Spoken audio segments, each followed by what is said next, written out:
آج کا ویلاگ ناراض اور مایوس نوجوانوں کے لیے۔ آج میں ایک بہت عظیم لوک فنکار کی بات کروں گا، ایک بہت بڑے سوشیولوجسٹ کی بات کروں گا، اور پاکستان کے بابائے جمہوریت نواب زادہ نصر اللہ خان کی دیے ہوئے ایک دو اسباق کی بات کروں گا۔ پاکستان میں بہت ہی کمال کے لوک فنکار گزرے ہیں، زیادہ عرصہ نہیں ہوا ان کو فوت ہوئے۔ ان کا نام تھا عنایت حسین بھٹی۔ ایسا لگتا ہے کہ عنایت حسین بھٹی نے ایک زندگی میں کئی زندگیاں بسر کیں۔ جس دور میں سینما بہت عام نہیں تھے، تھیٹر کا دورہ تھا، پاکستان میں دو تھیٹر بہت مشہور تھے، ایک جگہ سے دوسری جگہ جاتے اور پرفارم کرتے۔ ان میں سے ایک تھیٹر عنایت حسین بھٹی کا تھا۔ پورے پاکستان میں تھیٹر کی دنیا میں بہت بڑا نام۔ پھر 70 کی دہائی میں فلموں کا عروج آیا تو عنایت حسین بھٹی نے فلم میکنگ شروع کی اور بڑی کمال کی فلمیں بنائی۔ انہوں نے سرائیکی زبان میں بھی فلمیں بنائی، پنجابی زبان میں بھی فلمیں بنائی، اور ان کی تھیٹر اور فلموں کی جو بنیاد تھی وہ ان کی کمال کی گلوکاری تھی۔ وہ بہت ہی کمال کے اونچے سروں میں گانے والے ایک زبردست لوک فنکار تھے۔ آپ سرچ کر کے ایک گانا ڈھونڈیے گا، چند میرے مکھڑا، ابھی نہیں، اس ویلاگ کے بعد۔ تو اس گلوکاری کی بنیاد پہ پہلے تھیٹر، پھر اس کے بعد فلم میکنگ، خود وہ فلم کے ہیرو رہے، فلمیں بنائیں، ٹیلی ویژن کے شو کیے۔ تو میں ان سے ملا تو میں نے ان سے پوچھا کہ آپ یہ بتائیے کہ ایک چھوٹی سی زندگی میں اتنے کام آپ نے کیسے کر لیے؟ تو پتہ ہے بھٹی صاحب نے کیا کہا؟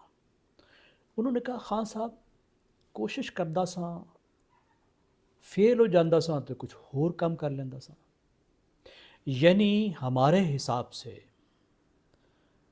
جو عظیم کامیابیاں تھیں ان کی، جو کامیابیوں کا ایک سلسلہ تھا، عنایت حسین بھٹی اسے ایک ناکامیوں کے سلسلے کے طور پر دیکھ رہے تھے، اپنے ساتھ کتنی ناانصافی کر رہے تھے۔ اب یہاں سے میں اگلی بات کروں گا، کچھ ایسا ہی میرا خیال پاکستانی قوم کے بارے میں تھا، اور میری ملاقات ہوئی آشیش نندی صاحب سے، کئی بار ملنے کا، ان کے ساتھ وقت گزارنے کا موقع ملا۔ آشیش نندی ساؤتھ ایشیا کے بہت بڑے سوشیالوجسٹ ہیں، دنیا بھر میں ان کو مانا جاتا ہے، سب سوشیالوجسٹ ان کو جانتے ہیں۔ پاکستان کے سیاسی حالات پہ بات ہو رہی تھی تو میں نے اپنی مایوسی کا اظہار کیا۔ میں نے کہا، دیکھیے ہم بھی کیا ملک ہیں، 3 دفعہ ڈکٹیٹرز کے ہاتھ میں چلا گیا یہ ملک، 3 دفعہ ماشاءاللہ لگے۔ تو نندی صاحب نے کہا، زیغم تم یہ کیوں نہیں سوچتے کہ پاکستان ایک ایسا ملک ہے جس نے 3 دفعہ ڈکٹیٹرز کو نکال باہر کیا ہے؟ مجھے کوئی دوسرا ایسا ملک دکھا دو۔ تو میں سوچ میں پڑ گیا، واقعی یہ تو بہت بڑی بات ہے، کتنی بڑی جد و جہد کی تاریخ ہے۔ آپ مڈل ایسٹ میں دیکھ لیجئے، عراق میں،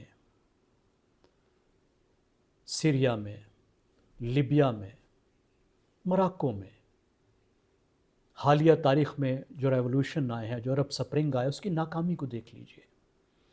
پڑوسی ملک میں دیکھ لیجئے، ایران بادشاہوں سے نکلے، مولویوں کے ہتھے چڑھ گئے۔ افغانی کمیونسٹوں کے بعد امریکیوں سے جان چھوٹی تو پھر طالبان۔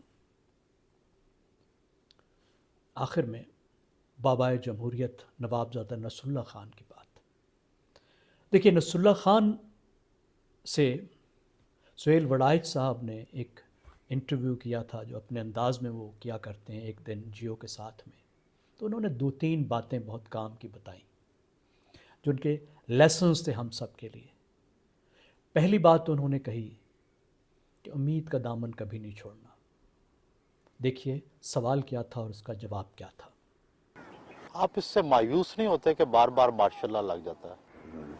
یعنی اگر کوئی سیاسی کارکن مایوس ہو جائے تو پھر وہ 2 قدم نہیں چل سکتا، تو یعنی اس کا پر امید رہنا جو ہے وہ لازمی عنصر ہے۔ دوسری بات نواب زادہ نصر اللہ خان نے وہ بتائی جو ہمیں سب بزرگ بتاتے آئے ہیں، جو اقبال نے بار بار اپنی شاعری میں بتایا ہے، زندگی کا بڑا ایک لیسن ہے، کہ جد و جہد تمام نہیں ہوتی، جد و جہد ایک ناتمام جستجو کا نام ہے، ایک ایسے جستجو کا نام ہے جو مسلسل کرنی ہوتی ہے۔